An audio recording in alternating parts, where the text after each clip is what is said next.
Hello, Kit Crown here, your mortgage consultant for life. Welcome to this week's Mortgage Moments video. In Hollywood, it seems as if every successful movie gets a sequel, or two, or three, or, well, you know. This week I'm continuing the Cars theme, and it's because of two conversations that I had with recent investors after I made last week's video.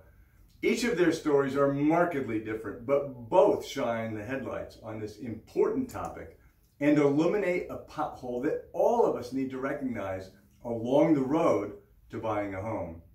Interestingly, neither Ed nor Alan, the subjects of today's stories, are clients of mine. I met them at different times at a meetup that I host every month for real estate investors, where we share experiences and knowledge to help foster best practices.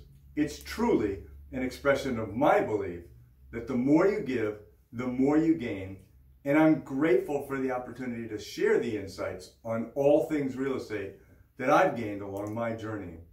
And whether it's coincidence or cosmic destiny, each of them sought me out this past week to share what is going on in their real estate lives right now. Ed is a house hacker, the popular term these days for first-time homebuyers who purchase a multifamily home so that the tenants can pay for some or all of the mortgage. There are literally hundreds of YouTube videos, blogs, seminars promoting this strategy, a sort of live for free while your tenants make you rich pitch that seems made to order for the beginning investor.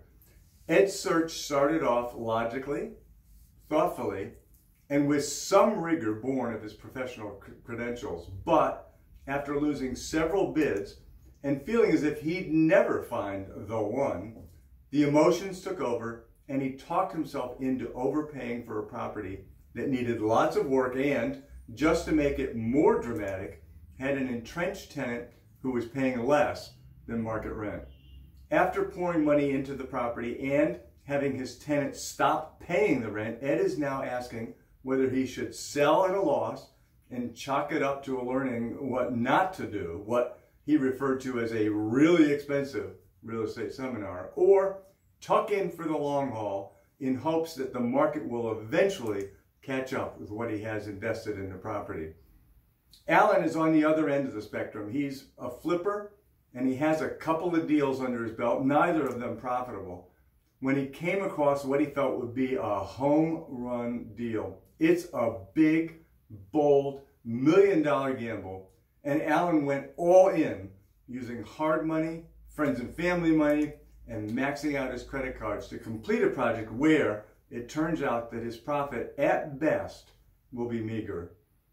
Now that it's done, the market, cruel and uncaring as it is yawning at the finished project, and Alan is staring down both barrels of a shotgun of sorrow, the carrying costs consuming him, and the slowing fall market dimming his hopes of recovering his investment. In a moment of self-recrimination, he exclaimed, "I suck at this," a sentiment I encouraged him to lose so that he could focus his psychic energy on extricating himself as best he could from the current development.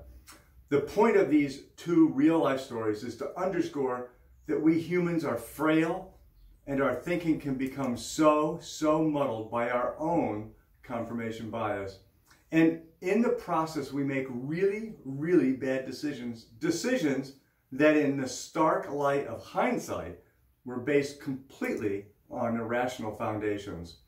As I said last week, we need to acknowledge that we are emotional beings, and we will never eliminate bias from our decision making.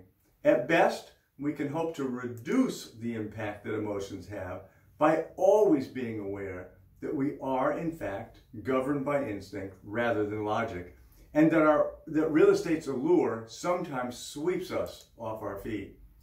I didn't have a magic wand for either Ed or Alan. I didn't.